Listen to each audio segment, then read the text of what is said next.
Hello everyone, నా పేరు doctor Rakesh అండి.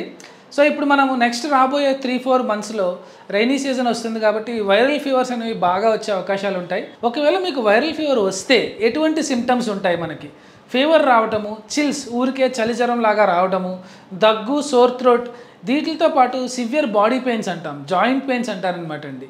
సో మేము కామన్గా ఏంటంటే డెంగ్యూని బ్రేక్ బోన్ ఫీవర్ అంటాం. మన బోన్స్ అన్నీ విరిగిపోయినంతగా బాడీ పెయిన్స్ రావటము, సోర్ థ్రోట్ రావటము, అలాగే ఎక్కువగా తుమ్ములు, రన్నింగ్ నోస్ అంటారు, ముక్కు తిబ్బడ, ముక్కు పట్టేసిరే. సో ఇలాంటి సిమ్టమ్స్ ఉన్న వాళ్ళందరికీ కూడా మీరు ఒక్కసారి వైరల్ ఫీవర్ వచ్చిందేమోనని టెస్ట్ చేయించుకోవాలి. సో మీకు ఇలాంటి సిమ్టమ్స్ ఉండి ఒకవేళ మనం టెస్ట్ చేయించుకోవాలి అనుకుంటే మన వారాహి రీహాబిలిటేషన్ సెంటర్లో మనం ఒక రిలయబుల్ ల్యాబ్, సో వాళ్ళతో మనం టైఅప్ అవడం మూలంగా మీ బ్లడ్ టెస్ట్లన్నీ పర్ఫెక్ట్గా వచ్చే అవకాశం ఉంటుంది. ఎందుకంటే ఈ వైరల్ ఫీవర్స్లో మోస్ట్ కామన్గా ప్లేట్లెట్స్ అనేవి పడిపోతూ ఉంటాయి. సో మనం ఎప్పుడు చేయించుకున్నా సరే ఒక రిలయబుల్ ల్యాబ్లో మనం టెస్ట్ చేయించుకోవాలి.